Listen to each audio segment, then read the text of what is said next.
If you'd like to get to $250,000 per year as a real estate photographer, this is the video for you because I'm going to break down the path of least resistance to get there. So in my opinion, if you want to achieve something, one of the best ways to do it is look at other people who've already done it and see what they did to get there. Look at the things they did right and how that helped speed them up, and then look at the things they did wrong or they said aren't worth the time. That way you just save all that trial and error, because you could just go out on your own, never talk to anybody, and build a $250K a year real estate media business. My guess is, though, it's going to take a heck of a lot longer if you do it that way versus doing it a little bit the smarter way and sort of reverse engineering what others have done. That's what I wish I would have done better when I first started my business. My first 5 years was all trial and error, and it was stupid, and it was a huge waste of time. And so my goal is to help people not do that. Once I kind of figured it out about 5 years in that it was smart to learn from other people, I don't know why it took me 5 years, but it did. My business grew way more quickly because I was more willing to listen to other people's stories and pay to get information from them, even just meeting someone for an hour or listen to an audiobook or, more consistently listen to a podcast or watch a YouTube. Like, there's so much out there that you can compress time with. So on this video, I want to help you learn in that way. What I've done is taken a bunch of the interviews we've done with real estate photographers doing more than $250K a year, a bunch of coaching calls I've done with them, and I put that all into ChatGPT, and I had it come up with 7 traits or things they all did that were common themes across all of those people. Because again, just because somebody got to $250K a year and they did something along the way doesn't mean that thing was responsible. It's a good indicator that might be, but if we take a bunch of people and it's the same things across the board for everybody, the chance of those being the things you need to do are so much higher. And so I did all that work in the back. Well, really, ChatGPT did all that work, but I had to copy and paste everything. So you got to give me some credit too. Anyway, here are the 7 things it put in there, as well as a quick little description for each. I apologize for the format. This is a screenshot, and if you know me, you know I'm not a graphic design person. It's not my skill set. So anyway, number 1, and above all, and I know this is basic, stick with me. If your goal is to make $250K a year, number 1, ignore the format. I know it's boring, but boring is what pays the bills. And then number 2, if it feels too basic, that's okay. I'll add some more depth to some of them, or maybe just be something you already know, and that's awesome. You're 1 of 7 steps closer. So first one, and these aren't necessarily ranked in order, but these were traits that were visible across all of those people. So number 1 is took fast action and they put in the work. One of the things that will absolutely kill your chances of getting anywhere you want in your business, my opinion, is just really overthinking, getting stuck in analysis paralysis and weighing all these options and trying to figure it all out. The reality is you're never going to know if something is going to work or not until you try it. And so the reason these people were able to grow successfully and quickly is because they basically created a mistake cycle. So they did something, they realized it didn't work, they changed it, it didn't work again, they changed it, it worked that time. And in that amount of time where they made 3 quote unquote mistakes, the people that aren't successful hadn't even tried the first one. And so it's that speed, right? They were willing at the start to, put in nights and weekends and do whatever it takes. Now I understand that's you don't necessarily want to do that. But I think what people think that's going to look like and what it actually looks like are a little different. It's not like you're grinding till 2 a.m. every night and waking up at 6. You can't do that as a human. The 4 hours of sleep is going to kill you. It's stupid. But they did it. They were consistent more often. Doesn't mean they were perfect, but they were consistent. So they were willing to put in the work, and they just got out there, right? They heard me say, hey, do this, and they started doing it. They started calling agents or DMing or showing up at events. They were proactive with it. And they took anything they learned and applied it quickly. So like I said, the biggest thing here is you just get where the procrastinator or the analysis paralysis person, they haven't even done one thing yet. The other person has already tried and failed on 5 things and figured it out on the 6th, and they're moving on to the next thing. So I think a lot of people confuse failure and think it's a bad thing. When we talk about failure in business, it doesn't mean the business failed. It means a little test that you ran didn't work. It's not an emotionally charged version of the word failure. It's just like, hey, we tried, I'll give you an example. Hey, we tried sending DMs in this certain way and just copied and pasted the same DM over and over. We sent 100, it failed. We only got 1 reply. We changed. We sent custom DMs. We sent another 100, got 10 to reply. Perfect. It's like, was that a failure? No, it was just a learning thing. So that's what I mean by failure. All right, next one. They have pretty solid thoughts and ability to kind of put things into perspective. So their mindset is strong and their belief that they know they're going to make this happen is strong. So I'll kind of break those down. Number 1, the belief thing. If you don't think it's possible to make $250K a year as a real estate photographer, you're just not going to. And there's nothing mystical about it. It's just like if you don't believe something, you're not going to do the work to make it happen, because you'd be stupid if you did that, right? Because it's like, if you don't think it's possible, why would you do it? So they had the belief, whether they borrowed that belief. I mean, I've had so many people in my life do 250 grand a year or more. Many of them got to that run rate in their first year, right? And so they had that belief, whether it was borrowed or theirs.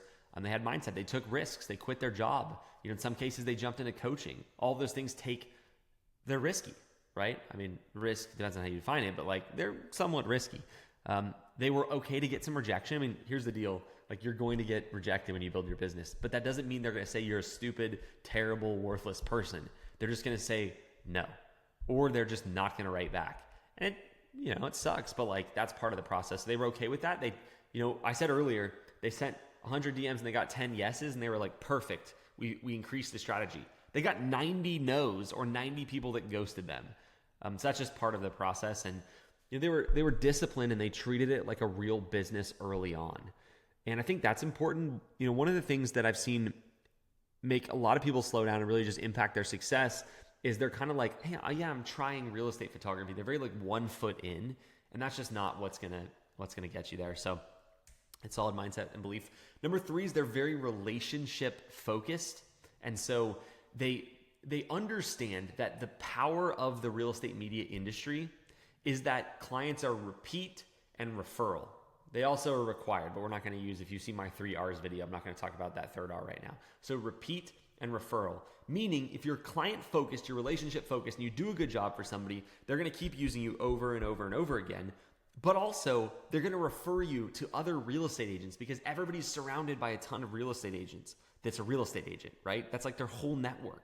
And so they're relationship focused. They focus on making clients love them. So they get that. They get a ton of referrals. As a result of that, their name spreads and their company grows. It's not that they're just on the phone all day getting new clients. They do that at the start, but then their clients become their sales. Their clients become their marketing by telling people about them. And then they show up at community events, broker presentations, that kind of stuff. How much you do this, up to you. I didn't do this very much. Some people did this more, but I think trying to make a point to show up, it's a good idea. Next, they're hyper focused on the real estate niche. I don't know anybody that does 250K a year or more in real estate, especially that got there quickly, that does other types of photography for any meaningful amount of their income. And the reason for that is, if you focus on one thing, like it says, niche is authority. You only shoot homes, you get instant credibility. But what does the credibility matter, and how do you get the credibility? Well, if you only shoot real estate, you become very good at knowing who the clients are. And so if you know who the clients are, like, the way you market to them is exactly how they want to be marketed to. So they're like, this person's speaking my language, right? The way you have your services and packages and pricing set up is exactly the way they want it set up. And so they're like, wow, this person gets it. They're a professional, That also allows you to be faster and get more consistent, because think about it like this. Would it be easier to learn how to be a good real estate photographer? Or would it be easier to learn how to be a good real estate photographer, wedding photographer, portrait photographer, product photographer, food, the more you do, the less you're good at each thing individually.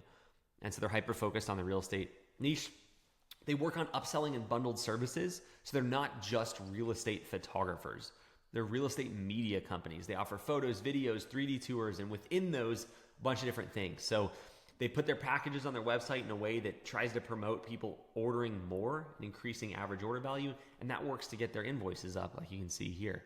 This isn't they're not your $150 photographers, but they're also not your $1,000 photographers where just photos are $1,000. The whole invoice might be $500 to $1,000, and they're able to take that, just scale it over and over again. And that contributes to being a one-stop shop. They can get everything from you. So they go to you for photos, video, 3D tours, and you provide good services for all those, and they don't have to think about it. Real estate agents, they don't want photos, 3D. They don't want video. What they actually want deeply is a closing. They want to sell the house and get paid. And the least amount of things they have to do prior to that point, the better for them. And so if you can be, one-stop shop or whatever the heck you want to call it, and they have less people to call, that gets them to the closing table faster. And so it's more convenient for them. It's more efficient. They're willing to be coachable and follow a proven system. And I know you're like, Eli, I get it. You have coaching. We should do it. Of course you're going to say that. Yes, I'm going to say that. But also, it's been a trend across the board.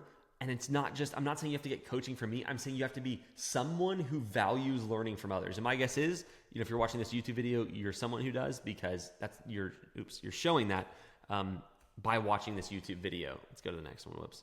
Where are we? So when you're starting a business, you like I said at the start, you can do it, by trial and error. It's just really slow. And so these people were all chosen to feed this GPT prompt who did things quickly, because that's, my guess, your goal if you're watching this video. And so they followed a step-by-step system. They were able to just dial in on what works. They're willing to ask for help. They didn't have an ego. So, within our coaching, there's people who use it better and use it worse. These were the people that were on coaching calls. They were involved in our community. They shared wins. They got on group coaching calls. They were on with their individual coach. They were engaged and active. And I think that's really important. I think the biggest one that they don't have is ego. And I know you might be saying it's not me, I don't really, but you have to think about what ego actually is. Ego is fear-based.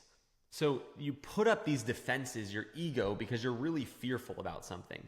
And so a lot of times what ego can look like is not going, in the case of a coaching call, not going to a group coaching call and asking a question because you don't want to have to ask that question in front of other people. And it's it's not because you think you're too good, but it's still ego. And that's because ego is trying to protect you from whatever you think that fear is. And so ego will kill your business faster than anything else. And try to identify it in yourself, because it's a nasty trait, not nasty in the sense of other people don't like it. They don't. But it's nasty in the impact it will have on you and in your life. And then lastly, they worked carefully to scale systems and build a team when needed. You can get to $250K a year solo, but after that, you really need to build a team. And so a lot of these people started laying the groundwork ahead of time by outsourcing their editing and hiring VAs and starting to hire photographers and just being really focused on, hey, maybe I'm at $250K a year now, but what am I going to need to do to get to 500, and let me start working on that now. And they did the same thing when they were at 100K a year and 150K a year. They're always looking for that next thing they need to put in place. Working hard is really important, but also building systems that will allow you to scale thoughtfully are really important. And so those are the 7 traits. Now, I understand this is a high-level overview, but each of these is stuff you can learn starting with my YouTube videos. So what does it look like to take fast action? You don't need a YouTube video for that. You just hear something on a YouTube video or learn something from somebody else and you put it into action, right? You understand that you're going to have to bet on yourself and put in the time and take a risk. And sometimes that risk just is putting in the time and doing the work. The relationship focus. I have a ton of YouTube videos on how to get more referrals and stuff like that. So dive in there. They're only focused on the real estate media niche. So don't focus on any other stuff. They work on upselling their services and higher AOV. I have training on YouTube here about other services you should offer and how to sell it and how to price and everything like that. So absorb that and be coachable. You can be coachable from me here on YouTube. There's plenty of other people that teach stuff. There's 1,000 great business books written. Absorb the info and learn from others. I think it's Tony Robbins that says this, but it's a book is a decade of somebody's life in an afternoon. You can read it in an afternoon, right? So be very absorbative on anything you can, and work to, once you find something that needs to be done, see if there's a better way to get it done. You don't have to be the only one doing it. So I hope that was valuable. Those are the 7 things that GPT found across everybody that we interviewed that's doing more than $250K a year in their real estate media business. So I encourage you to maybe even screenshot those, go back through and look at them and say hey, where do I have strengths and weaknesses and what can I lean into more? Because that's going to, this is a mindset video, right? It's a top level mindset. Mindset is what is going to craft your skill set, because where your mindset is what it's going to tell you to go learn, right? And so use this as the big things, and then go find tactical help on each of these that you think you really need help with. And if you're ready to jump into coaching and you want us to help you step by step through this entire process, go to the link below, talk with my team. We have a great team who's there to make sure the market you're in is going to work, make sure your goals are aligned with what we can actually help with. And that's if you're just starting. If you already have a real estate media business, we can help you diagnose your business and find the bottlenecks and give you a roadmap to where we would put effort in and help you grow based on our experience. So I encourage you to take advantage of that, and I will see you in the next video and hopefully inside of coaching.